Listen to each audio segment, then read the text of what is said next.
Well, good morning, and Judge, thanks for having me. I appreciate your invitation, Magistrate Bennett's invitation, and Jim, I appreciate you welcoming me today as well. It's an honor to be in Louisville. This is just my second trip to Kentucky ever, and so I'm glad to be with you on behalf and to send greetings from the President, Vice President, and entire leadership team at the White House. President Trump was here at the Galt House just 2 months ago for the AMVETS National Convention, and so it's good to follow in his footsteps just a few months later. You know, I grew up on a farm in Iowa, and my folks still grow soybeans and corn, and in Iowa we do some interesting things with corn, but I have to say you've been much more innovative with what you've done in corn here in Kentucky. The partnership between Kentucky's state and local leaders and the Trump administration is really strong, and we're proud of that work. My team, we have a team of 10 that serves about 580,000 state, local, and tribal leaders across the country. Now, it's probably a good thing we don't hear from all 580,000 every day, but we are there to serve you. That's what we're paid to do, and so we want to make sure that we keep the door open for state, local, and tribal leaders of various stripes of both parties. We're there to serve in a bipartisan way, and so we appreciate your feedback and learning and hearing from you to make sure that your voice is heard in Washington. You're lucky that you have a lot of great federal representatives in Washington, including Senator McConnell and Hal Rogers and a variety of other folks. But one thing that we're doing differently in this administration is we're empowering your own voice. And one thing that I learned pretty early on, and unless I'm singing, hearing your own voice and telling your own story is really important to make sure that folks in Washington have a chance to hear from you and learn from you. And one thing that we're doing differently than other administrations is we're listening. We're not doing this in a one-time check-the-box exercise. In the first 2.5 years of the Trump administration, we invited every county commissioner or equivalent, judges and magistrates, et cetera, to come to Washington, to come to the White House, to tell their story, to learn about what we are doing, and to make connections so you can better serve the people and the communities that you want to help. And so we're really proud of that story. And so our mission is to serve the leaders of Kentucky's 120 counties. And so we are glad to do that. And over the course of 2.5 years, we had 45 events. All but one of those events had at least one cabinet member. And over 5,200 state, local, and tribal leaders took us up on that invitation to come to the White House. That doesn't include all the ancillary meetings that we have, hundreds and hundreds of ancillary meetings each year with state, local, and tribal leaders as well. We represent sheriffs. About a month ago, we had 200 sheriffs from across the country who met with the president, and they gave him an award for his support of the men and women who wear the uniform in law enforcement. And that was a really powerful event, not only for the president, but for the entire team to see the camaraderie and the respect, the mutual respect between the president and those folks. I also understand that here in Kentucky, you elect your coroners. Hopefully I don't do much business with you. But we are there to serve you as well. On October 3rd, we had 180 commissioners and guests from Kentucky, Michigan, and Ohio that came to the White House. They heard from Secretary Betsy DeVos at the Department of Education, Administrator Andrew Wheeler from the EPA. They heard from Larry Kudlow, somebody you probably see on TV quite a bit, the National Economic Council Director, and also Jim Carroll of the Office of National Drug Control Policy, to hear what's working here on the ground and get the feedback of what you need and the resources and flexibilities you need to tailor solutions to the challenges in your communities.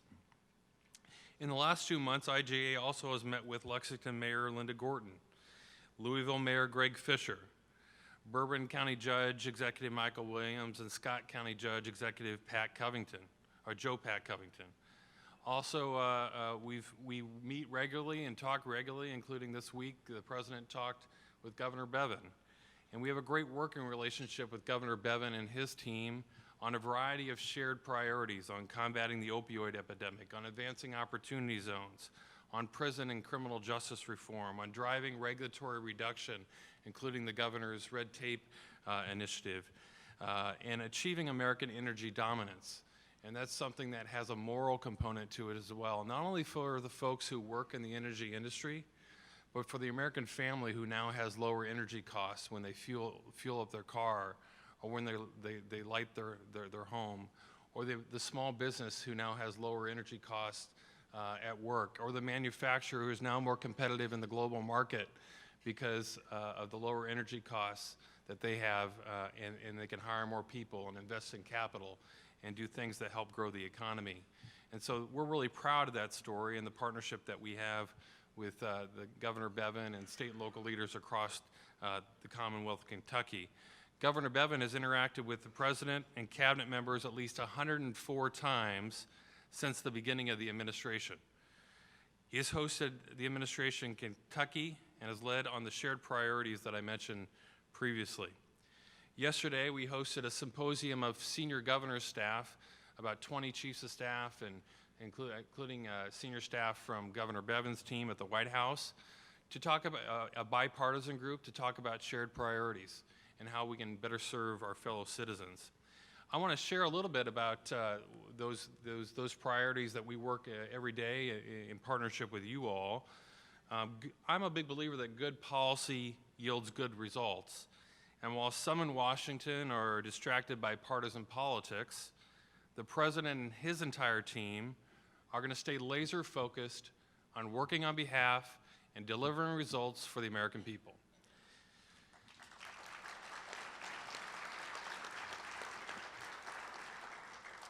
And with most state and local leaders focused on improving the lives of their citizens and making the communities better places to live, work, and raise a family, we want to work together with you, and it makes it much easier to implement good policies when we have that strong partnership at every level of government. Because of the President's agenda, the economy is strong. In Kentucky, unemployment is at 4.4%, down nearly a full percentage point since President Trump took office. When President Trump came into office, there were 1.9 million more people unemployed than there were job openings. Thanks to tax cuts, deregulatory efforts, and a focus on domestic energy production, job openings now exceed the number of unemployed by more than 1 million. So it's a good problem to have, and it means we need to focus on things like workforce development and job training, upskilling workers, and making sure they have the skills they need to have rewarding careers for themselves and their families, but also so employers have the employee base that has a skill set so they can grow and innovate and be competitive in a global market. The national unemployment rate for the nation is at historic lows. African American and Hispanic unemployment rates are also at record lows. And perhaps what I think is the most powerful statement of the Trump administration and the economy is in the first 2.5 years of the Trump administration, family median income, so the middle of the middle, grew by $5,000 in the first 2.5 years, compared to less than $1,000 in the previous administration and less than $1,000 in the George W. Bush administration. So good policy delivers good results.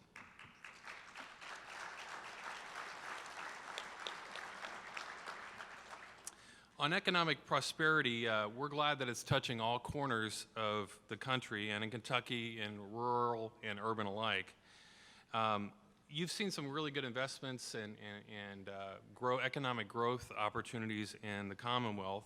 Just to name a few, Amazon Prime Airport Hub in Boone County, about 2,000 jobs and a $1.4 billion investment. Nucor Steel in Meade County, about 400 jobs and a $1.2 billion investment. Toyota in Scott County, about a $238 million investment. GE Appliances in Jefferson County, 400 jobs and a $200 million investment. And for small businesses, which continue to employ the majority of Americans, our deregulatory effort is particularly important. Our deregulatory effort helps the farmer. It helps the small business owner. Sure, big companies don't like regulatory burdens as well, but they can usually hire another lawyer, they can hire another compliance officer, but the small business can't do that. And that's why our deregulatory efforts are so important. In the first 2.5 years of this administration, we reduced regulatory costs by $50 billion, and that's just on the regulated industries. The previous administration increased regulatory costs by over $200 billion, putting a burden on small businesses and farmers across the country. On the deregulatory front, the President announced on Monday the establishment of the Governor's Initiative on Regulatory Innovation, an initiative coupled with the deregulatory efforts already taken by the President. We are estimating that annual household income will increase by $3,100 when these regulations take full effect in 5 years. That's real money for real Americans. And I want to talk a little bit about trade. Trade is an important part of Kentucky's economy, contributing nearly 15% to Kentucky's GDP in 2017 and supporting an estimated 144,000 jobs. Canada is Kentucky's largest export market of goods and services for companies and farms. Roughly 24% of Kentucky exports, or nearly $8 billion, goes to Canada. Mexico accounts for nearly $2.3 billion in exports for Kentucky, the 5th largest export market for the state. And roughly 80% of Kentucky businesses that export are small and medium-sized businesses. That's something that not a lot of people always recognize. And I want to encourage you to add your voice of support for the United States-Mexico-Canada trade agreement that the President and the team negotiated over a year ago. It's been before the U.S. House of Representatives for over a year now. And you can have an important voice to make sure that we grow the economy with our 2 biggest trading partners in North America. These are important for farmers and small businesses, projected to create about 270,000 jobs over 5 years and to add 0.4% to GDP. That's a great way to help American families and American businesses. And so I encourage you, Senator McConnell is ready to move on this legislation once it gets to his chamber. And we would encourage you to talk to your representatives and add your voice of support to the USMCA trade deal. Trade is also a big thing for a lot of other countries around the world. And we've struck deals with Japan, South Korea, and the President recently announced a phase 1 deal with China. And so we're excited about that getting down on paper so we can grow the particularly agricultural markets and also enforce some intellectual property. So what's the President trying to do here? For too long, we were at a disadvantage around the world because of the way that the economic structure was placed on America. So when we have low tariffs, other nations had higher tariffs. And some of that was done purposefully after World War II to help nations around the world grow. But now we're 70 years after the fact. It's time that we have a level playing field for American businesses, farmers, and families. And so he said that he is for 0 tariffs, 0 non-tariff barriers, and for 0 subsidies. And that's something that we need to make sure we keep our eye on the long term. Countries like China look at things in terms of centuries, and in Washington, people look at things in terms of minutes usually. And so we're going to stay focused on the long term. On infrastructure, the Trump administration has made an effort to rebalance the underinvestment in rural America, thanks in part to Secretary Chow's leadership.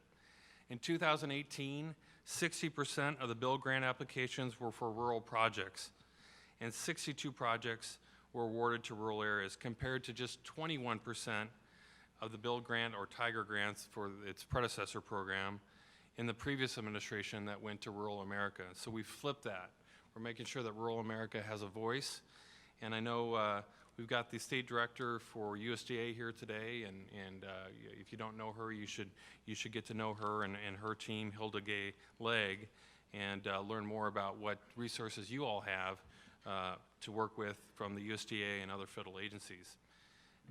In Kentucky, there's been 3 examples of bill grant applications that have been given. $25 million to Kentucky 80, Kentucky 461, $23 million to US 641 near the Kentucky-Tennessee state line, and $11.5 million to widen Kentucky 331.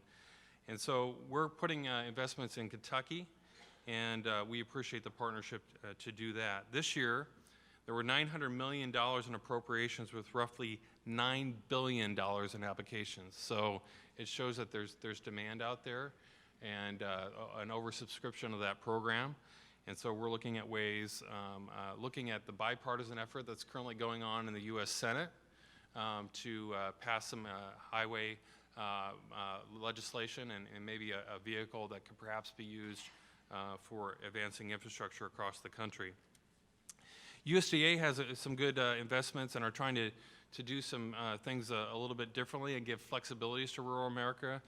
Through the TIFIA loan program at DOT also, rural projects of 10 million can be eligible for TIFIA loans as opposed to 50 million threshold for non-rural projects. There's also interest rate discounts for rural projects as well, and so I encourage you to take a look at that. Rural broadband continues to be an important thing to make sure that we have connectivity in rural America. For those that don't have connectivity in America, 80% of those folks live in rural America. And so we want to make sure that we close that connectivity gap. In March of 2018, Congress passed a new broadband loan and grant pilot program called the Rural E-Connectivity Pilot Program, or ReConnect program. And USDA has been tasked with implementing a $600 million pilot program to expand broadband in rural America. And the first round of funding, USDA made $600 million available, $200 million in grants, $200 million in loan and grant combination, and $200 million in low-interest loans. Another important area that we've done a lot of work with Governor Bevin and many of the county leaders around the state of Kentucky is on combating the opioid epidemic. The Office of National Drug Control Policy funds 23 local drug-free communities in Kentucky. Director Jim Carroll has also been to Kentucky with Senator McConnell and Governor Bevin and Representative Barr to see employers who hire folks in recovery, innovative jails for those, helping those struggling with addiction. And this is something that probably everybody in this room knows somebody who's been impacted by addiction. And we need to think differently about this problem in America. We need to change the cultural view of how we support those folks. There needs to be federal resources, and there has at historic levels under this administration. We've also granted 22 waivers to states to give states more flexibility to use the dollars in a way that is best for them and their communities. And for the first time in nearly 20 years, last year, we saw a reduction in overdose deaths in this nation.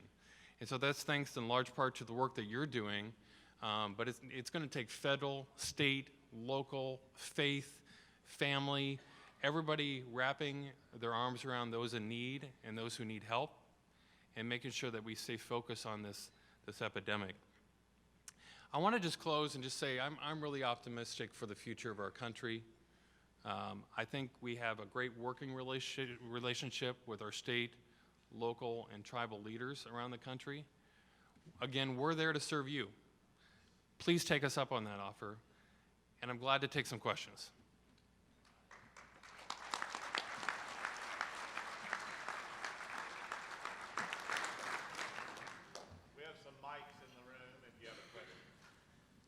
First of all, I'd really like to thank the federal government for coming and helping us out. When you come with a checkbook, we really appreciate that. But we have a broad range of government groups represented here. I come from a very small county. We have some very large ones with huge industrial complexes. But my question is, we as the local government, what can we do to make your job easier? You know, I think first of all, don't assume that we know everything, because we do not. I think the one thing that I really enjoy about working for this president is he has a relentless passion for solving problems. And so if you're facing a challenge in your community, raise your hand. Tell us about what's going on. Tell us why it's hard to deal with that challenge. You know, there's always finite resources at every level of government. I always tell folks that we aren't in the business of giving yes answers on everything. But we are in the business now, and this is a cultural change for the federal government, of giving answers whether that's yes or no. I had a boss once who said no is the second best word in the English language. And I think there's some truth there, because it allows you to go down the second path or the third path to find a solution or the best solution for those services. So don't assume that we know everything, and tell your story. Don't be shy about that. I think be willing to think creatively and outside the box of how we blend resources together at the state, federal, and local level. And so I think those are just a couple thoughts, and I appreciate the question. If you would state your name and what county you're from, or maybe what office you hold, so that we'll know. Tom Ellis, Magistrate, Boyle County. Sir, thank you for the emphasis on workforce development. One of the odd balance scales that we have now is the difficulty getting employees. Many in this room now are working with our jails because of the opioid crisis, and yet we have good workers who perhaps after a 6 or 9 month program can get back into the workforce. In Boyle County, we have great access to big employers who are willing to do things that weren't done 40 years ago. Could you further address your points on coming out, re-entry into society, and all the goods that come from that? Thank you, sir. Thank you very much for the question. You know, when I worked for Governor Branstad of Iowa, I also did workforce policy for him, and so this is an area that I'm just personally interested in. And again, like I said, some of the challenges we face in the workforce development front are really good problems to have. When we have a skills gap, that means that there are people, there's more jobs than there are people to fill them. And so I think we need to think creatively. We need businesses to take more ownership of the solution. So things like apprenticeships and school business partnerships in the K through 12 system, to paint a picture of folks that there's multiple pathways to career success. And not all those pathways go through a 4-year institution. There's a lot of really good trade jobs that are out there that pay really good money that you can get through an apprenticeship program. Some people can make $100,000 coming out of an apprenticeship program with 0 debt. And that's pretty powerful. That changes the trajectory of somebody's life if they can take that first step into their career with no debt and making really good money. I think community colleges and career technical education is really important. Ivanka Trump has been the leader in the Trump administration on workforce development. She interacts with governors and the cabinet members to make progress. She's gotten over 300 companies around the country to make $15 million, to make a pledge of 15 million more training opportunities for Americans. And so that's businesses putting more skin in the game, taking more ownership. And so I think between apprenticeships, getting businesses more integrated into the K-12 system to tell people about what are those career opportunities that are out there, and also into the community college and vocational technical education. So I think that would be another thing there as well. All right. Oh, here comes another question. Judge? Hey, good morning, and thank you for being here. I'm Joe Covington, County Judge Executive in Scott County. And right now, individuals that are incarcerated in our county jails, they lose Medicaid eligibility upon entering that facility. And is there anything we could do to work together to help shift those costs off of counties? I would love to follow up with you offline to learn more about it. I have heard this before, and I'd be interested in learning your perspective on it, and maybe getting a connection between yourself and the Commonwealth leaders to talk it through, because I recognize the problem. And you know, actually today, President Trump is getting an award, a bipartisan award, for his leadership on criminal justice reform in South Carolina. And so this is something that he cares a lot about. It's a great example of looking out for those who have for too long been forgotten, and making sure it's good to help those folks out. It's good for the budget at the state, federal, and local level to change people's lives and give them the skills and the training and the resources they need. But they do need some help as they take a step out of the correctional system. And I think the states that are doing a really good job here are those that are leaning into the correctional system early, before folks even leave, to make sure that they're giving a pathway to success upon exit, so there's not a high recidivism rate around the country. Well, Judge, thank you very much. Thank you again for your service. I very much appreciate the partnership that we have. Thank you for your time, and I hope you have a good remainder of the conference. Thank you.